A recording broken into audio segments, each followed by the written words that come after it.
Mainit-init pa. Yan. Pork tongue with cheese. Siyempre, Japanese convenience store. Kasama ang Family Mart dyan. Siyempre, kasama natin. Jepoy Isa. Oy, Pilipino? Pilipina?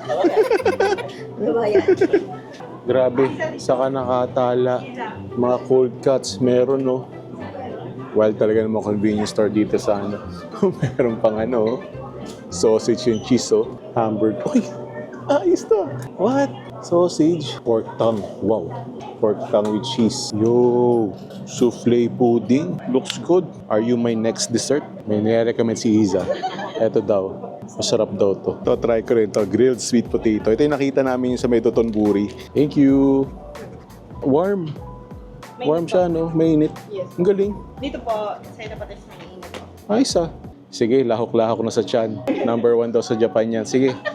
Ano yan, try natin yan. Wait lang, merong sweet potato na bagong luto. Ari na laang, wag yung naka-plastic. Babalik natin yung pinuha ko. Yan, inaambo na tayo dito pero hindi tayo magpapapigil.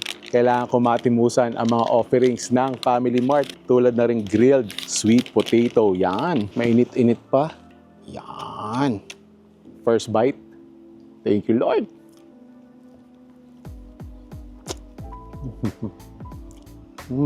Wow. Tamis. Very filling. Crispy yung labas. Mushy yung loob. Lumalakas ang ulan. Sa apartment na namin kakainin ito. Hindi ako makaget over dito sa ano. Sa sarap ng grilled na sweet potato. Popular to na street food dito sa Japan. Mostly carbs. Pero also treat. Dahil nga sa medyo matamis niya. Dagdagan mo ito ng protein. Konting vegetables. Complete meal na yan. Speaking of protein,